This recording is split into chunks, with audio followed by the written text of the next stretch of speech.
Good morning children. हमारा समास topic चल रहा था, उस पर हम जो हमारा उसके 6 भेद थे उसमें हमने अव्ययी भाव पढ़ लिया था और आज हम तत्पुरुष समास पर चर्चा करेंगे। ठीक है, तत्पुरुष समास का क्या है, इसका पहले विग्रह कर लेते हैं। तत् प्लस पुरुष। ठीक है, तत् मीन्स होता है उसका और पुरुष आपको मालूम ही है ना। तो यहाँ पर तत्पुरुष समास, इसकी डेफिनेशन क्या हो गई, इसकी डेफिनेशन में बताती हूँ कि जिस समास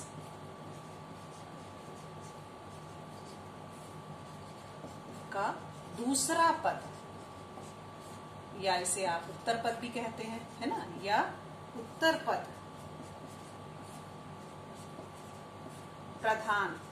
प्रधान भी होता है, मुख्य भी होता है।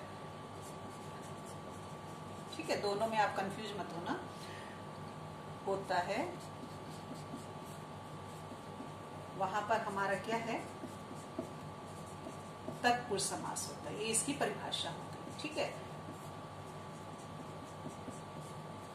जिस समास का दूसरा पद या उत्तर पद प्रधान होता है वो हमारा तत्पुरुष समास होता है।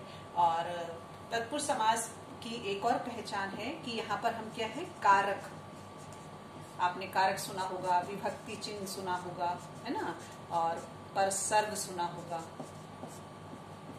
यानी कि इनका प्रयोग होता है। ये छिपे हुए होते हैं समस्त पद में, ये क्या होते हैं, समस्त पद में ये लुप्त होते हैं, यानी कि छिपे हुए होते हैं, गायब होते हैं। और जब हम इनका विग्रह करते हैं तो हम क्या है, कारक चिन्हों का प्रयोग करते हैं। ठीक है, कारक चिन्हों का हम प्रयोग करते हैं तत्पुरुष समास में।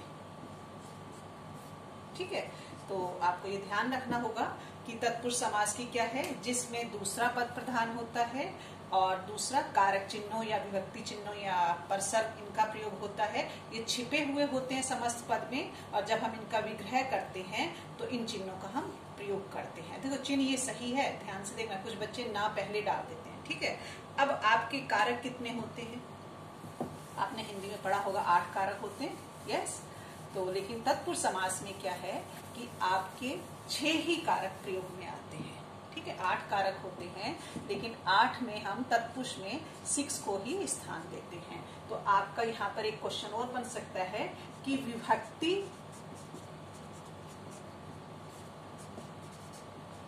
चिन्हों के आधार पर तत्पुरुष समास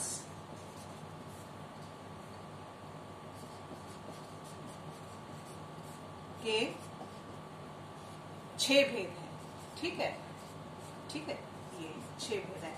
वैसे तत्पुरुष समास के 2 उपभेद हैं, जिसमें से वो निकले थे हमारा दिगु और कर्मधारय।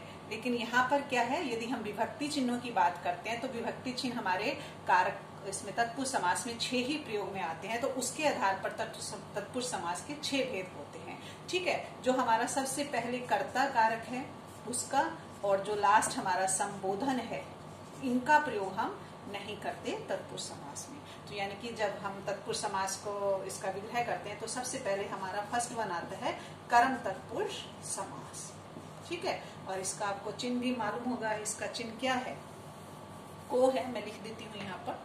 सबसे पहला यहाँ पे हो गया को, इसका विभक्ति चिन्ह है को।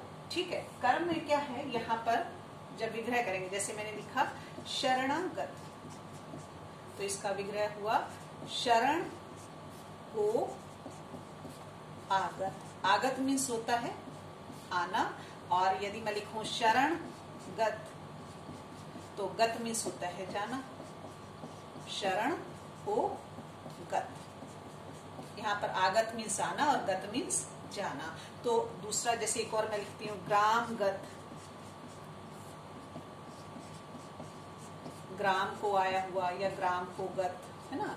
तो यहाँ पर ये को विभक्ति चिन्ह का प्रयोग हुआ है, तो ये हमारा कर्म तत्पुरुष समास हो जाएगा। इसमें और भी बहुत सारे उदाहरण है, मैं जैसे आपके सामने यहाँ पर लिखती हूँ। चिड़ीमार, ये है ना, तो यहाँ पर क्या हो जाएगा, इसका विग्रह चिड़ियों को मारने वाला, उसी को चिड़ी मार कहते हैं। तो यहाँ पर हमने इसका विग्रह करा तो को विभक्ति का प्रयोग करा। और भी हैं जैसे ताप मापी, ताप को मापने वाला, विद्युत मापी, विद्युत को मापने वाला, है ना। तो ये बहुत सारे उदाहरण हैं, जब आप बुक खोल के देखोगे तो आपको वहां पे मिलेंगे। तो कर्म तत्पुरुष में हम को विभक्ति चिन्ह का प्रयोग करते हैं, ठीक है। और इसकी एक थोड़ी सी पहचान भी मैंने आपको बताया था, जैसे आगत, गत, इस तरह के यदि शब्द आते हैं ज्यादातर तो वो भी हमारे क्या हैं, कर्म तत्पुरुष के अंतर्गत ही आते हैं, ठीक है। अब दूसरे भेद पे चर्चा कर लेते हैं इसके। दूसरा भेद क्या हो गया इसका, कर्म तत्पुरुष।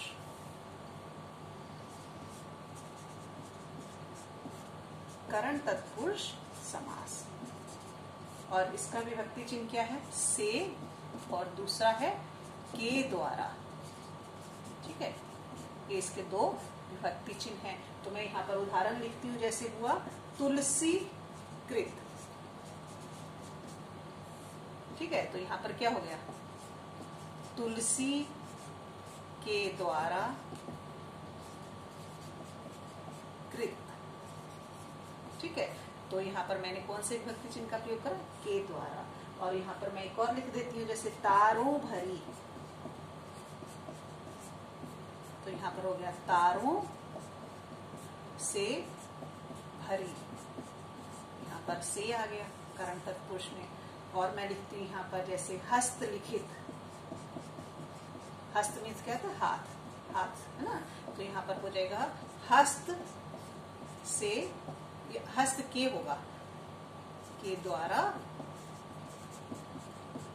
लिखित। अब देखिए, आपका यहाँ पे डाउट होना चाहिए कि कहीं पर मैंने से लिखा है और कहीं पर मैंने के द्वारा लिखा है, तो आप पहचानोगे कैसे कि कहाँ पर से आएगा और कहाँ पर के आएगा। तो देखिए यहाँ पर लिखा हुआ है तुलसी कृत, तो तुलसी, मैं आपको एक इसकी ट्रिक या पहचान बता देती हूँ कि सजीव के लिए, जो भी सजीव है वस्तु या प्राणी, उसके लिए के द्वारा प्रयोग करेंगे, ठीक है। और निर्जीव के लिए से होगा। तो जब आपको शब्द दिया जाएगा तो शब्द आप ध्यान रखिए कि वहां पे सजीव की बात के लिए शब्द है या निर्जीव है। तो जैसे यहाँ पे तुलसी कृत, तो तुलसीदास एक कवि हैं, तो उन्होंने रचना की, लिखा, तो यहाँ पर के द्वारा आएगा। तारों से भरी, तो यहाँ पर से है। तो हस्तलिखित, हाथ सजीव है, तो हाथ के द्वारा लिखित। तो यहाँ पर ये आपको ध्यान रखना होगा कि शब्द क्या दिया है, वो सजीव है या निर्जीव है। तो से और के द्वारा का हम अलग अलग प्रयोग करेंगे। और भी यहाँ पर जैसे उदाहरण है, मैं यहाँ पे एक और आधा लिख देती हूँ, जैसे है मेघाच्छन्न, इसका मीन्स क्या होता है, आच्छन्न मीन्स क्या होता है, ढका हुआ बादलों से, मेघ से आच्छन्न, आच्छन्न मीन्स क्या होता है, ढका हुआ।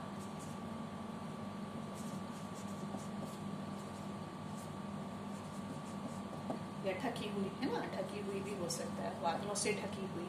तो यहाँ पर क्या हो गया, मैंने सी लगाया। तो आप जब इसको पढ़ोगे तो आपको और अच्छे से आ जाएगा। ये आपकी सहायता करेंगे शब्दों को पहचानने में और विग्रह करने में। उसके बाद हमारा तीसरा आता है संप्रदान तत्पुरुष। बच्चे क्या करते हैं कि अच्छा हमें चिन्ह पता है और फटाफट कहीं भी कुछ भी लगा देते हैं, लेकिन नहीं, ये आपको ध्यान रखना होगा कि शब्द किस तरह का है और उस शब्द में कौन से विभक्ति चिन्ह के द्वारा प्रयोग उसको करेंगे और वहां पर कौन सा समास होगा, तत्पुरुष समास में कारक का कौन सा समास होगा। तो अब इसका चिन्ह क्या है यहाँ पर संप्रदान के लिए, इसका चिन्ह है के लिए, ठीक है। लेकिन यहाँ पर को भी होता है, तो यहाँ पर भी कंफ्यूजन कि के लिए कहाँ प्रयोग करें और को कहाँ प्रयोग करें। तो मैं आपको बता दूं, को है वो हम वाक्य में प्रयोग करते हैं। जब वाक्य लिखते हैं तो वहां पर हम क्यों को का प्रयोग करते हैं, लेकिन जब हम शब्द का विग्रह करते हैं या शब्दों के लिए आता है तो वहां पर हम के लिए का प्रयोग करते हैं। तो इसमें भी आप कंफ्यूज मत होना। यहाँ पर मैं आपके सामने कुछ उदाहरण लिख देती हूँ, जैसे रसोई घर, तो यहाँ पर क्या हो जाएगा, रसोई के लिए घर, ठीक है। मालगाड़ी, माल के लिए गाड़ी,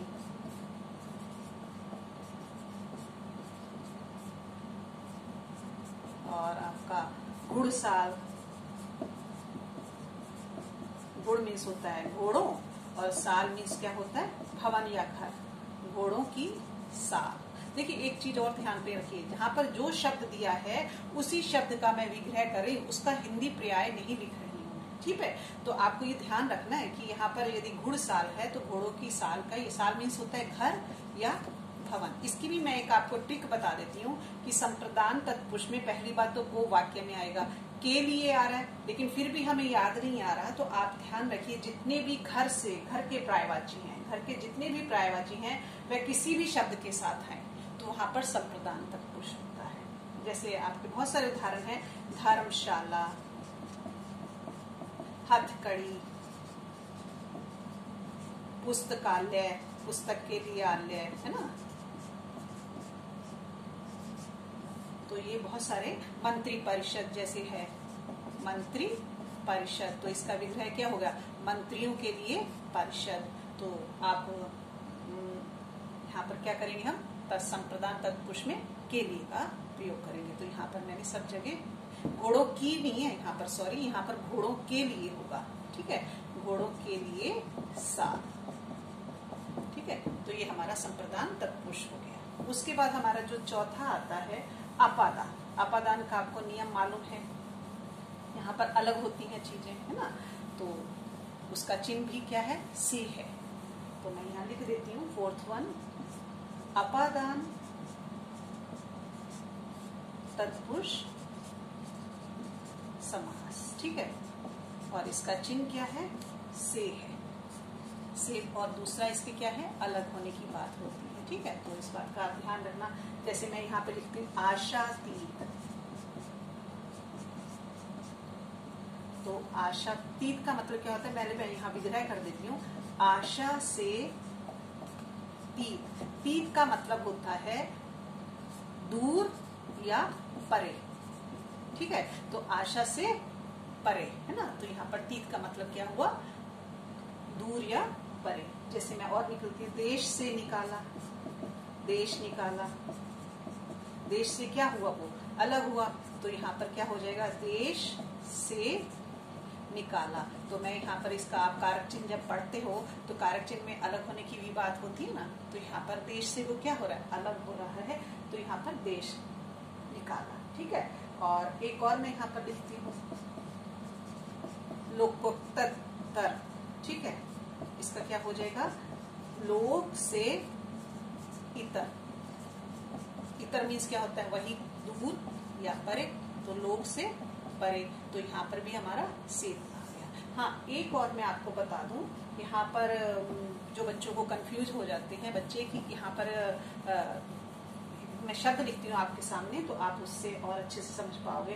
उदाहरण तो बहुत सारे हैं, रोगग्रस्त, रोग से ग्रस्त, ऋण मुक्त, ऋण से मुक्त, ऋण से क्या हुआ, कर्ज से मुक्त हो गया, लेकिन ये आप कर लोगे। लेकिन यहाँ पर एक मैं उदाहरण और लिखती हूँ, जन्मांध, और एक और है मधान, ठीक है।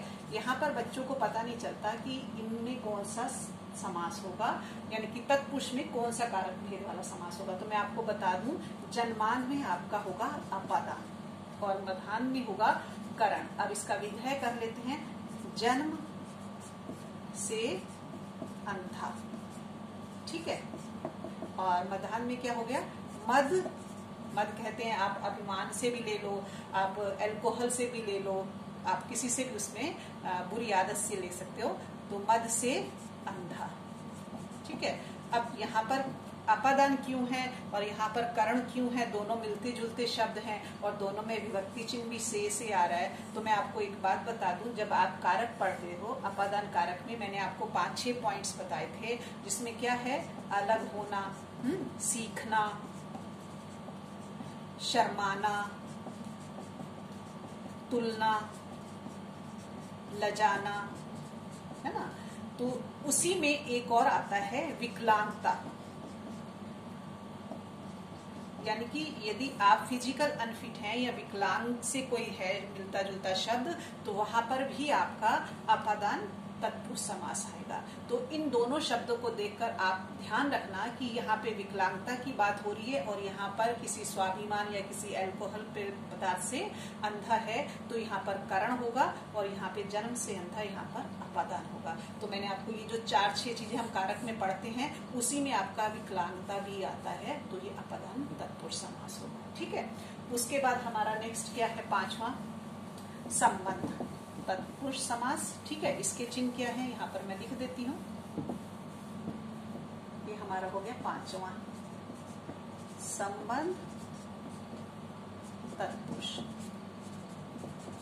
और इसके चिन्ह हैं का, की और के। और एक और बात बताऊं, जब हम कारक चिन्ह पढ़ते हैं तो वहां पर रा, री, रे, ना, नी, नी भी आता है, लेकिन तत्पुरुष में सिर्फ हम का, की, के का ही प्रयोग करते हैं, रा, री, रे और ना, नी, नी का प्रयोग नहीं होता। मैं यहाँ पर उदाहरण लिखती हूँ। कठपुतली, कठ मीन्स होता है काठ की, है ना, काठ की पुतली। पुतली मीन्स क्या होता है, पुतली मीन्स होता है आकृति। ठीक है, तो कितनी बार क्या होता है कि हमें मीनिंग ही नहीं आते तो हमारा समाज से रॉन्ग हो जाता है। तो आपको मीनिंग भी, उनके अर्थ भी आने चाहिए कि उस शब्द का अर्थ क्या है। और लिखती हूँ जैसे यहाँ पर पनवाड़ी, पन कहते हैं पान की, विग्रह कर देती हूँ, पान की वाड़ी। बाड़ी होता है यानी कि दुकान, किसे कहते हैं, दुकान। तो पान की दुकान, तो यानी कि पान की बाड़ी। और आपका हो गया राष्ट्रपति, ये तो बहुत कॉमन है, आपको आता ही है ना, ये तो आता ही होगा। राष्ट्र का पति, पति मीन्स क्या होता है, स्वामी। ठीक है, अब यहाँ पर एक फिर डाउट आएगा बच्चों को। क्या डाउट आएगा, जैसे मैं यहाँ पर लिखती हूँ कन्यादान। अब इसका विग्रह क्या होगा, कन्या के लिए दान होगा। मैं आपको ऑप्शन देती हूँ, कन्या के लिए दान और कन्या का दान। अब बताइए यहाँ पर ये संप्रदान होगा या यहाँ पर संबंध होगा, है?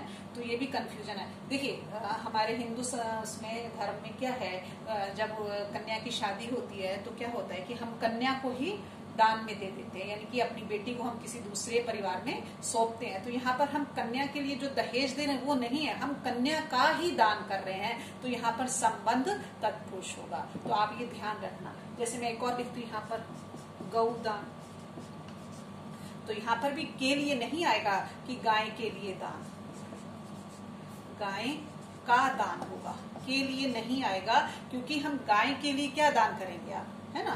तो गाय का दान, हमारे हिंदू शास्त्रों में भी गाय का भी दान बड़ा महत्व रखता है, तो हम गाय का दान करते हैं। तो यहाँ पर संबंध वाली बात हो रही है, तो यहाँ पर का चिन्ह लगा और संबंध तत्पुरुष हो गया। जैसे और कुछ दान, जो हमारे कुछ दान है वो कहाँ आएंगे, संबंध तत्पुरुष में। उसमें मैंने 2 एग्जाम्पल आपके लिख दिए, कन्यादान और गौदान। इसमें एक जो कुछ दान है जो हमारे संप्रदान में जाएंगे, मैं उनका नाम लिख देती हूँ। जैसे आपका यहाँ पर होगा रक्तदान,